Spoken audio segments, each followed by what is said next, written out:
Cette semaine, c'est la semaine d'alphabétisation au Nouveau-Brunswick et je suis en compagnie de Tania Indigué de la bibliothèque Monseigneur W.J. Conway d'Edmundston. Allô, Tania? Salut! Donc, tu es ici pour nous présenter deux personnes, là? Oh, absolument. Je suis ici en studio avec Noémie Chassé et Michelle O'Connell pour promouvoir et célébrer la journée d'alphabétisation familiale le 27 janvier.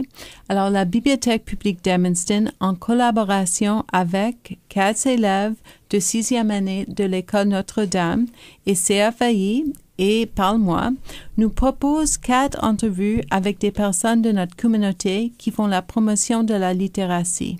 Alors, je suis très fière d'être ici avec Noémie Chassé, une ambassadrice de la littératie dans notre communauté. Je laisse la parole à Noémie Chassé qui va faire l'entrevue de Michelle O'Connell, orthophoniste et membre de l'équipe de Parle-moi.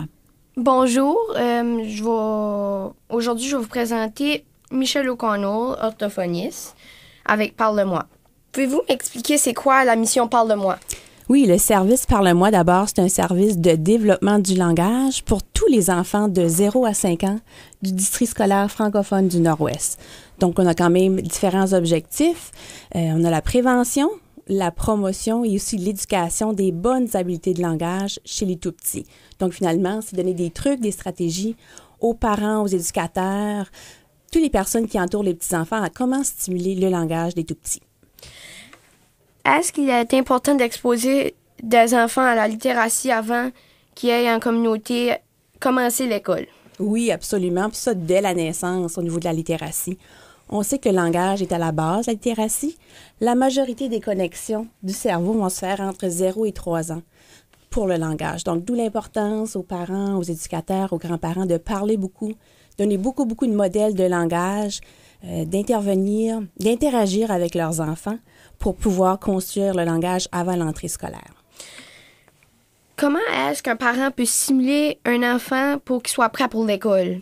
Donc, au niveau de la littératie, on a 5 pratiques gagnantes qu'on recommande, que tout l'entourage de l'enfant utilise à chaque jour. Donc, on a parler, jouer, chanter, lire et écrire. Donc, c'est 5 stratégies qu'on recommande que les parents utilisent. Parler, c'est de mettre des mots finalement sur leur activité de vie quotidienne. Donc, par exemple, la maman qui change la couche du bébé, elle peut dire ce qu'elle est en train de faire, d'aller chercher la couche, aller chercher le pyjama propre. De jouer à chaque jour, donc de se mettre par terre avec les tout-petits, de suivre les intérêts, que ce soit de jouer au bloc, jouer à la poupée, au docteur. Chanter, juste chanter des petites comptines, des petites chansons, ça va les éveiller, ça va attirer l'attention. On joue avec la mélodie, on travaille les sons, les syllabes, les rimes, encore de la préparation à apprendre à lire et à écrire.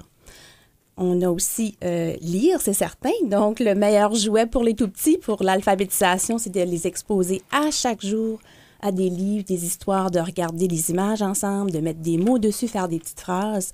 Ça va construire leur vocabulaire, construire leur langage pour encore les préparer à l'entrée scolaire. Et écrire, bon, ben c'est pas nécessairement prendre un crayon avec le tout-petit, mais c'est des activités avec les mains, comme par exemple de faire de la pâte à modeler, de la peinture à doigts, de prendre des perles, puis faire des petits colliers avec des perles, par exemple, pour préparer les doigts à utiliser les crayons et les ciseaux plus tard. Est-ce que vous pouvez me décrire des moments ou des activités durant lesquelles les enfants ou les bébés s'épanouissent particulièrement? Je vous dirais que le plus important à la base, c'est que les enfants se sentent en sécurité, se sentent aimés, qu'ils soient respectés, okay, que ça soit tout fait dans le plaisir. Donc, de vraiment suivre les intérêts de l'enfant. Si l'enfant aime beaucoup jouer avec les petits camions, les autos, donc on embarque dans son jeu, on met des mots sur ses activités. Même chose, si l'enfant veut toujours jouer avec les animaux de la ferme, c'est super, donc d'en profiter, de faire ce que l'enfant préfère finalement. Quelles sont les activités organisées par Parle-moi? Parle-moi, on offre des ateliers gratuits dans la communauté, je vous dirais pour la plupart dans les bibliothèques publiques de nos régions. Donc, à la base, on a bébé massage, on va aller explorer la communication non verbale. On a un atelier très populaire, c'est le Toi, moi et la Merloac. Donc, à travers les comptines, les chansons, on va stimuler le langage encore de l'enfant. Les ateliers premiers mots. On va aller jusqu'à l'âge de 4 à 5 ans qu'on a des activités dans les écoles qui s'appellent « Regarde, j'apprends » pour préparer les prérequis à l'entrée à la maternelle. OK. Comment vous contactez? Pour nous contacter, c'est très facile. Donc, on a 3 numéros de téléphone pour la grande région du Nord-Ouest. À Edmundston, c'est le 739-2863. Grand-Sault, le 475-2863. Saint-Quentin, 235-2863. On a aussi une page Facebook, donc c'est Parle-moi DSFNO. Puis aussi la page web du District scolaire francophone du Nord-Ouest.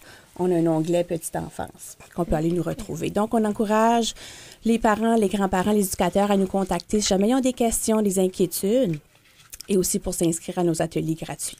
Merci d'avoir pris votre temps pour venir me voir et parler avec moi. Ça fait plaisir, Noémie. Et je te remercie aussi, Noémie, d'être venue à la studio de CFAI. Je rappelle tout le monde que la bibliothèque célèbre la journée d'alphabétisation familiale le 27 janvier.